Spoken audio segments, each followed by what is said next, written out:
Hello everybody and welcome back to my channel. My name's Thomas if you're brand new here, and usually I make style and hair related videos. This is a secret series that I'm currently holding on my channel called Sexuality Mondays, and what I wanted it to do was allow me to get a little bit more vulnerable with you guys and talk about real topics that kind of mean a lot to me. Obviously being a homosexual male, this is something that I'd like to talk about, but because of the way I've built my channel, it's not always easy to do.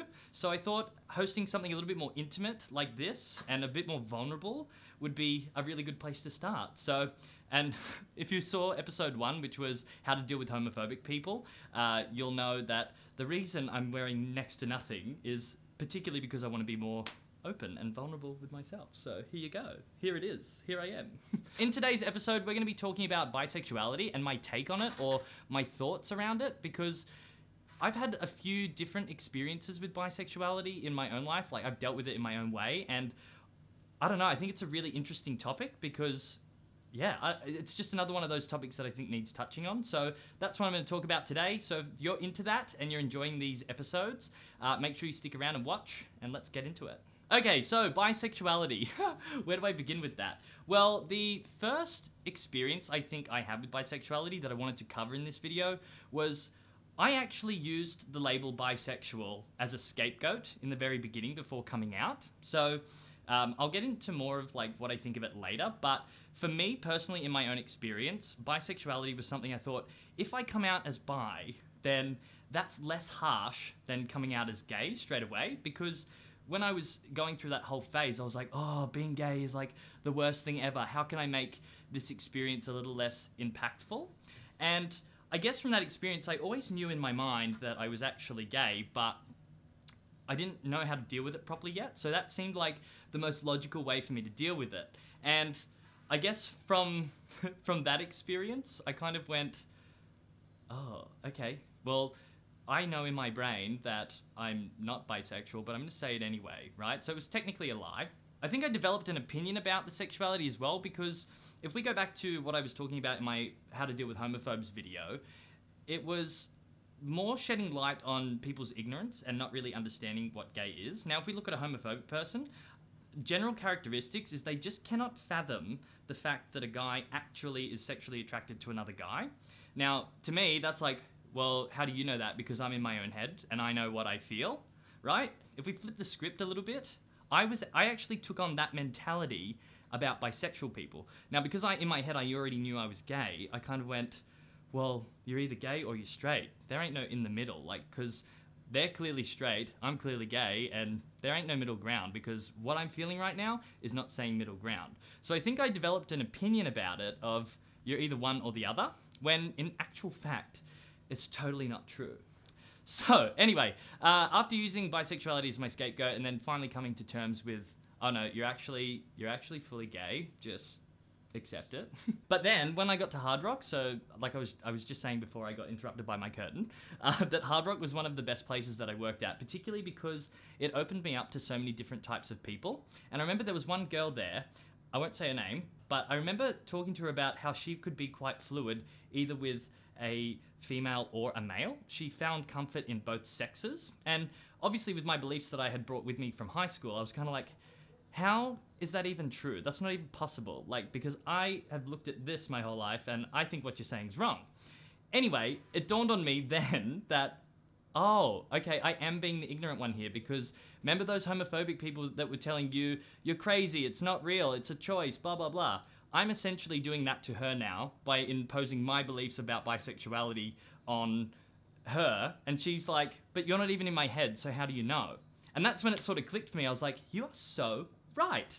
And I had, I'll probably do another segment about this, but I've had the exact same epiphany about transgender people as well. Like, always thinking like, well, I'm happy being a boy, so as if you'd want to like cut that off. Like, that's just so odd. But really, it's how that person feels in their mind. Just like being gay. That's exactly how you feel in your brain, you know it, and you don't have to prove that to anyone else. So I guess the evolution of what I thought bisexuality was, I kind of thought, well, this is a cool escape plan to make coming out as gay not as harsh, and then to thinking it doesn't even exist, to then having my eyes open to that. And I've since meeting this girl at Hard Rock, I actually have met tons of other girls who feel the same way. And I was pretty much like, right. It just sort of solidified the whole idea to me in my mind. Then, I've actually since then met even boys that do it. And the boys that I've met, they talk about this spectrum of sexuality. So, like I was saying before, I'm at this end of the spectrum where it's so like fully gay, and then there's this end of the spectrum where it's fully straight. But there's different points in which people are on the spectrum. Some people are here, they're like more so straight, but the idea of being with a male doesn't really gross them out. And then you've got guys completely in the middle, and then you've got guys more up this end who can kind of go with chicks but prefer to go with guys. Like, there's so many different variations of this, and I think it actually comes down to the individual themselves. Now, the one guy, or the first guy that I kind of met that was on this fluid spectrum, he actually lived most of his life as a heterosexual male, like only fucking girls and, you know, doing all that kind of stuff. And then he said that he met the guy that he was with at the time, and he didn't know what it was, but he could only connect with them like as a person, and he was able to look past the whole gender thing, like of it being a male and him being used to fucking females, that it didn't matter. It kind of was like, I think he labeled it as like, oh, well, I just see like love in a way. It was really, really cool to listen to and sort of hear that come out of someone else's mouth, because in my world, like, it's only been ever gay and straight.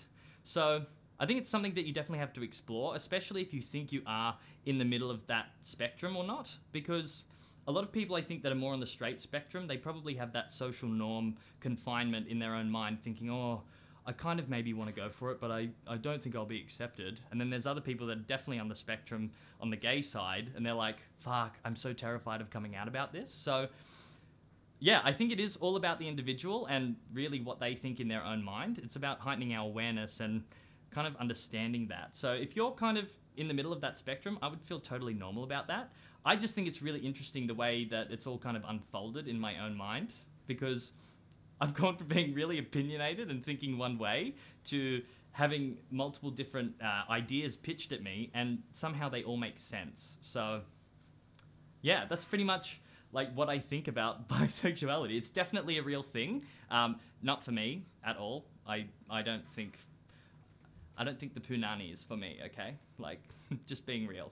And I'm sweating my tits off. Oh my God. So yeah, I don't really think I've got much more to bang on about it. I just think it's really interesting to dip into my mind and have a look back at how I used to think about it. And yeah, like I was just saying, like, I've evolved from thinking it doesn't exist at all to having my mind open to like, oh, it is that person's thing.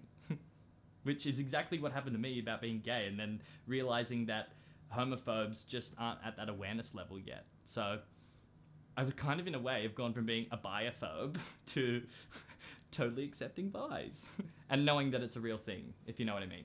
So yeah, I don't really have much more to bang on about it. That's kind of it. If you guys relate in any way, or if you're on the spectrum, or if you have any more to add to what I'm saying, I guess I'm just talking out of my own experience here and how I've really like come to have the realization that I have on it. But I'm always open to more opinions and suggestions. So anything else you want to share with me, more than open to it. Make sure you leave me a comment letting me know what you want to see next in this series. I do have my own lineup of ideas. However, if you guys want to see something more so than others, then always slot it in. And if there's a popularity of demand, then we'll always go with that. And then I'll work down my list as I go. But I really hope you found this interactive and vulnerable. And that's just kind of, it's just a chance for me to air like a little bit more about myself rather than just the hair that I normally do on my YouTube channel. So thank you for dropping by, and I'll catch you in the next video. Bye!